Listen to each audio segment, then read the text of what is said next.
दुर्गासप्तशती अथ अष्टमोऽध्यायः।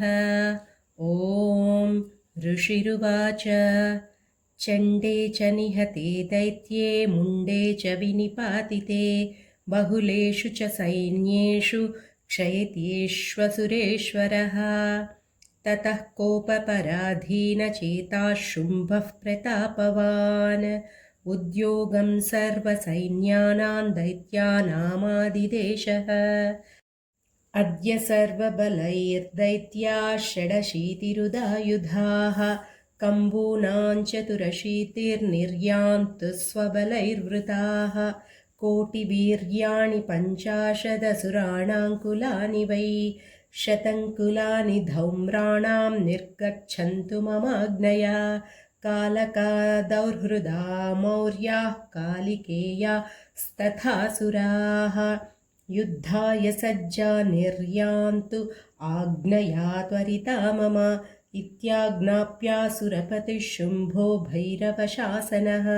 निर्जगाम महासैन्यसहस्रैर्बहुभिर्वृतः आयां तञ्चण्डिका दृष्ट्वा तत्सैन्यमतिभीषणं ज्यास्वनैः पूरयामास धरणी गगनान्तरम् ततः सिंहो महानादमतीव कृतवान् नृपा घण्टास्वनेन तान्नादानम्बिका चोपबृंहयत् धनुर्ज्या सिंहघण्टानान्नादा पूरितदिङ्मुखा निनादैर्भीषणैः काली जिग्ये विस्तारितानना तन्निनादमुपश्रुत्य दैत्यसैन्यश्चतुर्दिशम् देवी सिंहस्तथा काली सरोषैः परिवारिताः।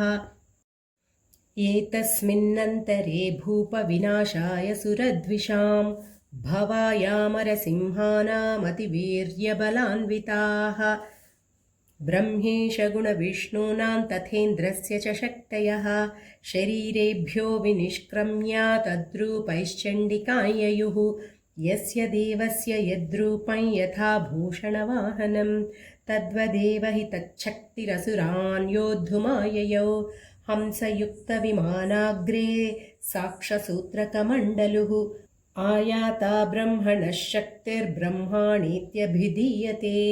माहेश्वरी वृषारूढा त्रिशूलवरधारिणी महाहिवलया प्राप्ता चन्द्ररेखा विभूषणा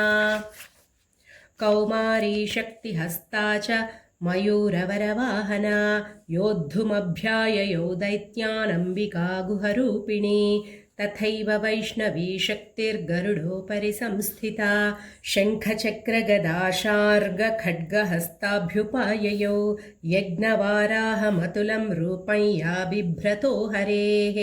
शक्तिः साप्याययौ तत्र वाराहीं बिभ्रती तनुं नारसिंही नृसिंहस्य बिभ्रती सदृशं वपुः प्राप्ता तत्र सटाक्षेपक्षिप्तनक्षत्रसंहतिः वज्रहस्ता तथैवैन्द्री गजराजोपरि स्थिता प्राप्ता सहस्रनयना यथा शक्रस्तथैव सा ततः परिवृतस्ताभिरीशानो देवशक्तिभिः हन्यन्तामसुराः शीघ्रं मम प्रीत्याह चण्डिकां ततो देवी शरीरात्तु विनिष्क्रान्तादिभीषणा चण्डिका शक्तिरत्युग्रा शिवा शतनिनादिनी सा चाह धूम्रजटिलमीशानमपराजिता दूतत्वं गच्छ भगवन् पार्श्वं शुम्भनिशुम्भयोः ब्रूहि शुम्भन्निशुम्भं च दानवावति गर्वितौ ये चान्ये दानवास्तत्र युद्धाय समुपस्थिताः त्रैलोक्यमिन्द्रो लभतां देवाः सन्तु हविर्भुजः यूयं प्रयातपातालै यदि जीवितुमिच्छथ बलावलेपादत चेत् भवन्तो युद्धकाङ्क्षिणः तदा गच्छत तृप्यन्तु मच्छिवाः पिशितेन वः यतो नियुक्तो दैत्येन तया देव्या शिवः स्वयं शिवदूतीति लोकेऽस्मिंस्ततः साख्यातिमागता तेऽपि श्रुत्वा वचो देव्याः शर्वाख्यातं महासुराः अमर्षापूरिता जग्मुर्यत्र कात्यायनी स्थिता ततः प्रथममेवाग्रे शरशक्तिरुष्टिवृष्टिभिः ववर्षुरुद्धातामर्षास्तां देवीममरारयः सा च तान् प्रहितान् बाणच्छूलशक्तिपरश्वधान् चिच्छेदलीलयाध्मातधनुर्मुक्तैर्महेषुभिः तस्याग्रतस्तथा काली शूलपातविदारितान् खट्वाङ्गपोथितांश्चारीन् कुर्वती व्यचरत्तदा कमण्डुलजलाक्षेपहतवीर्यान् हतौजसः ब्रह्माणी चाकरोच्छत्रून् येन स्म धावति माहेश्वरी त्रिशूलेन तथा चक्रेण वैष्णवी दैत्याञ्जघानकौमारी तथा शक्त्यातिकोपना ऐन्द्रीकुलिशपातेन शतशो दैत्यदानवाः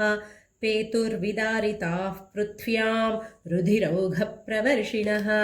तुण्डप्रहारविध्वस्ता दंष्ट्राग्रक्षतवक्षसः वाराहमूर्त्यान्यपतंश्चक्रेण च विदारिताः नखैर्विदारितांश्चान्यान् भक्षयन्ती महासुरान् नारसिंही च चाराजौ नादापूर्णदिगम्बरा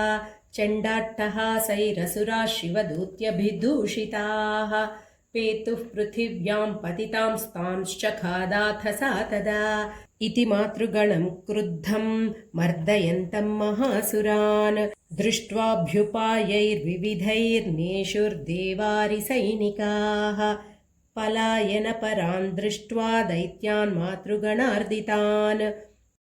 योद्धुमभ्याययौ क्रुद्धो रक्तबीजो महासुरः रक्तबिन्दुर्यदा भूमौ पतत्यस्य शरीरतः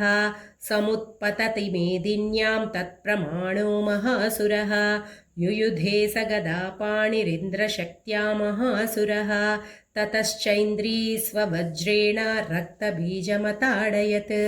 कुलिशेनाहतस्याशु बहुसुस्रावशोणितम्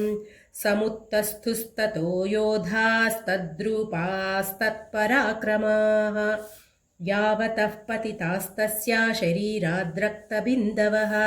तावन्तः पुरुषा जातास्तद्वीर्यबलविक्रमाः ते चापि युयुधुस्तत्र पुरुषा रक्तसम्भवाः समं मातृभिरत्युग्रः शस्त्रपातातिभीषणम् पुनश्च वज्रपातेन क्षतमस्य शिरो यदा ववाह रक्तं पुरुषास्ततो जाताः सहस्रशः वैष्णवी समरे चैनं चक्रेणाभिजघानः गदया ताडयामास ऐन्द्रीतमसुरेश्वरं वैष्णवी चक्रभिन्नस्य रुधिरस्रावसम्भवैः सहस्रशो जगद्व्याप्तं तत्प्रमाणैर्महासुरैः शक्त्या जघानकौमारी वाराही च तथासिना माहेश्वरी त्रिशूलेन रक्तबीजं महासुरं स चापि गदया दैत्यः सर्वा एवाहनत् पृथक् मातृः कोपसमाविष्णो रक्तबीजो महासुरः तस्याः तस्य बहुधा शक्तिशूलादिभिर्भुवि पपातयो वै रक्तौघस्तेना सञ्छतशोऽसुराः तैश्चासुरासृक्सम्भूतैरसुरैः सकलं जगत् व्याप्तमासीत्ततो देवा भयमाजग्मुरुत्तमम् तान् विषण्णान् सुरान् दृष्ट्वा चण्डिका प्राह सत्वरम् उवाच कालीं चामुण्डे विस्तीर्णं वदनं कुरु मच्छस्त्रपातसम्भूतान् रक्तबिन्दून् महासुरान् रक्तबिन्दोः प्रतिच्छत्वं वक्त्रेणानेन वेगिना भक्षयन्ती चररणे तदुत्पन्नान् महासुरान् एवमेष क्षयन् दैत्यः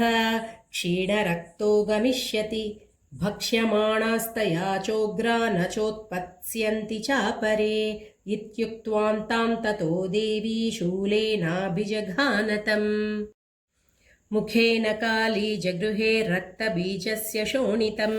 ततो सा वाजघानाथ गदया तत्र चण्डिकां न चास्या वेदनाञ्चक्रे गदापातोऽल्पिकामपि तस्याः तस्य देहात्तु बहुशुस्रावशोणितं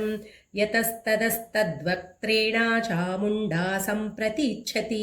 मुखे समुद्गता ये स्या रक्तपातान्महासुराः